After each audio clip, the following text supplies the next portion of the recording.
Judge, I represent a really good young man who has spent his life following the rules, went to high school, has no criminal history, graduated from high school, goes to college, planning all along to be a coach, to work in the sports field. He reaches that goal temporarily by graduating from college with a degree in sports management and coaching. In order to fulfill that goal, he comes back to the community, to the high school where he graduated from, where he volunteers as a football coach for no pay. They then decide to keep him or hire him as a substitute teacher to get him more connected with the school, give him some money so he can coach. The coaching part is there's no pay for that. He then becomes a tutor where he basically monitors study hall. He's paid, I think, around $25 an hour, and it enables him to continue coaching. He coaches sometimes 10 hours a day. He has his heart in it. He's coaching. He's also a young guy at a school that he once attended with teachers that he knew when he was attending school there.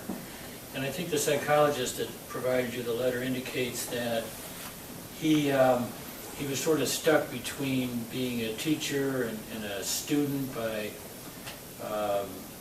not maturing, I guess, to the level that he probably should have, associated with some of these younger people who looked up to him, which he feels bad he let them down. But he coached, he spent hours and hours coaching. You've got some letters there from some of the people he's coached. He went beyond what was really necessary. He's helped some of these kids out. They've gone on to play sports. While this is going on, he eventually gets, and he'd been attempting to do some work for the Indians and the Browns, he finally gets in 2015, in the fall, the Browns decide to hire him as a part-time scout. So he's starting to get where he wanted to be. This young lady, and he's not giving any excuses, but as his counsel, I think I need to point out that she contacted him initially. He didn't teach her, he didn't coach her, he didn't have her in study hall. He knew her brother from coaching, and apparently that's why she texted him. He texted her back. Eventually, the texting became more frequent. This was in the summer of 2015. In the fall, they started seeing each other. He realizes now that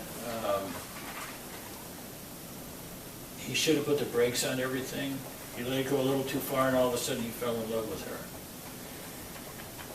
And I think there is a maturity issue here. And I know that the prosecutor and the court has to look at the community, and I know my client feels he let down the school. The parents and the children who go to that school and their parents have a certain expectation. He let down all the kids that he coached, that he worked his rear end off for. And he did it all because he fell for this younger girl.